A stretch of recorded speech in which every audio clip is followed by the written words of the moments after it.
Israel ட்ரோனை வீழ்த்திய Hamas. ஆக்கிரமிப்பு பகுதிகள் மீது ராக்கெட் தாக்குதலை தொடரும் பாலஸ்தீன அமைப்புகள். பாலஸ்தீன இஸ்லாமிய ஜிஹாத் இயக்கத்தின் ராணுவ பிரிவான அல்குட்ஸ் படைப்பிரிவு காசா பகுதியில் ஆக்கிரமிக்கப்பட்ட இஸ்துத், அஸ்கலான், ஸ்டெரோட் மற்றும் பல இஸ்ரேலிய குடியிருப்புகளை குறிவைத்து ராக்கெட் தாக்குதல்களை நடத்தியதாக அறிவித்துள்ளது. பாலஸ்தீன மக்களுக்கு எதிராக இஸ்ரேலிய ஆக்கிரமிப்பால் செய்யப்பட்ட படுகொலைக்கு பதிலளிக்கும் விதமாக இந்த தாக்குதல்கள் நடத்தப்பட்டதாக அல்குட்ஸ் தெரிவித்துள்ளது. ஹமாஸின் ராணுவ பிரிவான அல்-கஸாம் படைப்பிரிவினர் தங்கள் போராளிகள் சிறிய ரக ஆயுதங்களை பயன்படுத்தி இஸ்ரேலிய பொறியியல் பிரிவுடன் மோதலில் ஈடுபட்டதாகவும் பேக்கர் வகை ராணுவ வாகனத்தின் ஓட்டுநரை கொன்றதாகவும் தெரிவித்துள்ளனர். கிழக்கு காசா நகரத்தின் அல் சுஜாயியா சுற்றுப்புறத்தில் இந்த நடவடிக்கை நடந்ததாக அல்-கஸாம் படைப்பிரிவு தெரிவித்துள்ளது.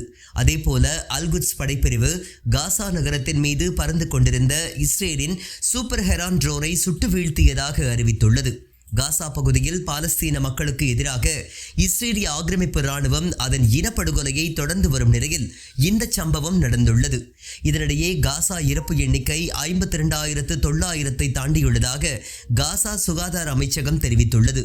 அக்டோபர் 7, 2023 முதல் காசா மீது இஸ்ரேல் நடத்தி வரும் போரில் இறந்தவர்களின் எண்ணிக்கை இப்போது 52,900 தாண்டியுள்ளதாகவும் 1,19,700க்கும் மேற்பட்டோர் காயமடைந்துள்ளதாகவும் காசா சுகாதார அமைச்சகம் அறிவித்துள்ளது. மார்ச் 18 முதல் மட்டும் 2,700க்கும் மேற்பட்டோர் கொல்லப்பட்டதாகவும் 7,600க்கும் மேற்பட்டோர் காயமடைந்துள்ளதாகவும் தெரிவித்துள்ளது. நூற்றுக்கணக்கான உடல்கள் இன்னும் இடிபாடுகளில் சிக்கியுள்ளதால் உயிரிழப்பு மேலும் அதிகரிக்கும் என்ற அச்சம் நிலவுகின்றது. மீட்பு பணிகளில் ஈடுபடும் ஆம்புலன்ஸ் வாகனங்கள் மீதும் இஸ்ரேல் தாக்குதல் நடத்தி வருவதால் மீட்பு பணிகளில் சுணக்கம் ஏற்பட்டுள்ளது. ஹமாஸ் தலைவரை கொல்ல முயற்சி. போர் நிறுத்த பேச்சுவார்த்தைகளை தடுக்கும் இஸ்ரேல். தெற்கு காசாவில் உள்ள ஐரோப்பிய மருத்துவமனையின் மீது ஹமாஸ் தலைவர் முகமது சின்வாரை குறிவைத்து இஸ்ரேல் தாக்குதல் நடத்தியதாக ஒரு மூத்த இஸ்ரேலிய அதிகாரி தெரிவித்துள்ளார். கடந்த அக்டோபரில் இஸ்ரேலிய ராணுவம் தனது சகோதரர் யஹ்யா சின்வாரை கொன்ற பிறகு முகமது சின்வர் ஹமாஸ் குழுவின் உண்மையான தலைவராக ஆனார். பாலஸ்தீன சுகாதார அமைச்சகத்தின் கூற்றுப்படி இந்த தாக்குதலில் 6 பாலஸ்தீனியர்கள் கொல்லப்பட்டனர். குறைந்தது 40 பேர் காயமடைந்ததாக தெரிவித்துள்ளது. கான் யூனிஸில் உள்ள ஐரோப்பிய மருத்துவமனையின் மீது தாக்குதல் நடத்தியதாக இஸ்ரேல் பாதுகாப்பு படை ஒப்புக்கொண்டுள்ளது. மருத்துவமனைக்கு கீழேயுள்ள மருத்துவமனையின் நிலத்தடியில் உள்ள ஹமாஸ் அமைப்பின் கட்டளை மற்றும் கட்டுப்பாட்டு மையத்தை குறிவைத்ததாக IDF கூறியது. ஆனால் தாக்குதலின் இலக்கை IDF அடையாளம் காணவில்லை. மருத்துவமனையின் முற்றத்தில் பல வான்வழி தாக்குதல்கள் நடந்ததாக மருத்துவமனை தலைவர் டாக்டர் சலே அல் ஹம்ஸ் தெரிவித்துள்ளார். இது ஒரு பேரழிவு என்று அவர் கூறியுள்ளார். சின்வார் பற்றிய இஸ்ரேலிய கூற்றுக்களை ஹமாஸ் நிராகரித்துள்ளது. இதனிடையே காசாவிலிருந்து ஏவப்பட்ட 2 ராக்கெட்டுகளை இடைமறித்ததாக IDF கூறியுள்ளது. இது கடந்த ஒரு மாதத்தில் காசாவிலிருந்து ஏவப்பட்ட முதல் ஏவுதலாகும். 3வது ராக்கெட் திறந்த வெளியில் விழுந்தது. பாலஸ்தீன இஸ்லாமிய ஜிஹாத்தின் ராணுவ பிரிவு தாக்குதலுக்கு பொறுப்பேற்றுக் கொண்டது. அவர்கள் காசாவிற்கு அருகிலுள்ள இஸ்ரேலிய நகரங்களை குறிவைத்ததாக கூறியுள்ளனர். தாக்குதல் நடந்த சிறிது நேரத்திற்கு பிறகு இஸ்ரேல் ஜபல்யா அகதிகள் முகாம் மற்றும் வடக்கு காசாவிற்கு அருகிலுள்ள மக்களுக்கு எச்சரிக்கைகளை வெளியிட்டது. ராக்கெட்டுகள் வீசப்பட்ட ஒவ்வொரு இடத்திலும் தாக்குதல் நடத்தும் என்று கூறியது.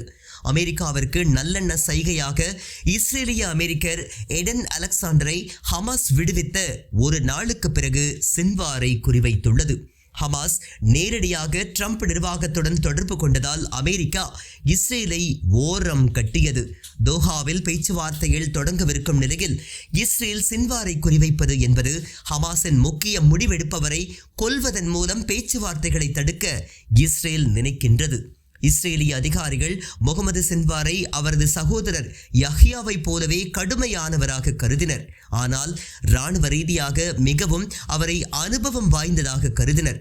IDF-இன் படி அவர் 2016 வரை கான் யூனிஸ் படைப்பிரிவுக்கு தலைமை தாங்கினார். யஹ்யாவை போலவே அவர் அக்டோபர் 7 அன்று இஸ்ரேல் மீதான தாக்குதலின் முக்கிய திட்டமிட்டவர்களில் ஒருவராக நம்பப்படுகின்றார். இஸ்ரேல் செய்து வருவது அநீதி குரல் எழுப்பிய முக்கிய ஐநா தலைவர், ஐக்கிய நாடுகள் சபையின் நிவாரண தலைவர் டாம் பிளட்சர் என்பவர் காசாவில் நடந்து வரும் இனப்படுகொலையை தடுக்க உடனடியாக நடவடிக்கை எடுக்குமாறு ஐநா பாதுகாப்பு கவுன்சிலை வலியுறுத்தினார். ஐநா மனிதாபிமான விவகாரங்களுக்கான துணை பொதுச் செயலாளரான பிளட்சர் பாலஸ்தீனியர்கள் மீது வேண்டுமென்றே மனிதாபிமானமற்ற நிலைமையை திணிப்பதாக இஸ்ரேலை கடுமையாக கண்டித்தார். இனப்படுகொலையை தடுக்கவும் சர்வதேச மனிதாபிமான சட்டத்தை மதிக்கவும் நீங்கள் தீர்க்கமாக செயல்படுவீர்களா? மேலும் போரை நிறுத்த இப்போது உங்களுக்கு வேறு என்ன ஆதாரம் தேவை என அவர்களிடம் கேள்வி எழுப்பினார். 52,000க்கும் மேற்பட்ட பாலஸ்தீனியர்கள் கொல்லப்பட்டும் லட்சக்கணக்கானோர் இடம்பெயர்ந்தும் காசாவிற்கு மனிதாபிமான உதவிகள் செல்வதை தடுத்துள்ள இஸ்ரேலை கட்டுப்படுத்தி காசா மக்களுக்கு உதவிகள் கிடைப்பதை உறுதி செய்ய வேண்டும் என்று பிளட்சர் வலியுறுத்தினார். மேலும் இஸ்ரேல் பட்டினியை ஒரு ஆயுதமாக பயன்படுத்துகிறது, பாலஸ்தீனியர்களின் அத்தியாவசிய தேவைகளை தடுக்கும் இஸ்ரேலை கடுமையாக கண்டித்தார். இது பட்டினியை ஒரு பேரம் பேசும் பொருளாக ஆக்குகிறது, இது இழிவான செயல் என்று காட்டமாக தெரிவித்தார். காசாவின் எல்லைகளில் ஐநா நிறுவனங்கள் முக்கியமான உயிர்காக்கும் பொருட்களை வைத்துக் கொண்டு காத்திருக்கின்றன, ஆனால் அனுமதி தொடர்ந்து மறுக்கப்படுகிறது என்று அவர் தெரிவித்தார். இதனால் உடல் குறைபாடு உள்ளவர்கள், பெண்கள், குழந்தைகள், முதியவர்கள் மற்றும் காயமடைந்தவர்கள் உட்பட பலர் பாதிக்கப்படுவதாக பிரான்ஸ், பிரிட்டன், ஸ்லோவேனியா, கிரீஸ் மற்றும் டென்மார்க் ஆகியவை தங்களின் கண்டனத்தை வெளிப்படுத்தியுள்ளன. மேலும் மனிதாபிமான உதவியை ஒருபோதும் ஒரு அரசியல் கருவியாகவோ அல்லது இராணுவ தந்திரமாகவோ பயன்படுத்தக்கூடாது என்றும் அந்த நாடுகள் கேட்டுக்கொண்டுள்ளன. பள்ளிகள், சாலைகள், மருத்துவமனைகள் மற்றும் வீடுகள் உள்ளிட்ட பொதுமக்களின் உள்கட்டமைப்புகளை முழுவதுமாக அழித்து பாலஸ்தீனியர்களின் வாழ்க்கை வரலாற்றை இஸ்ரேல் அழிக்க பார்ப்பதாக பிளட்சர் குற்றம் சாட்டுகின்றார்.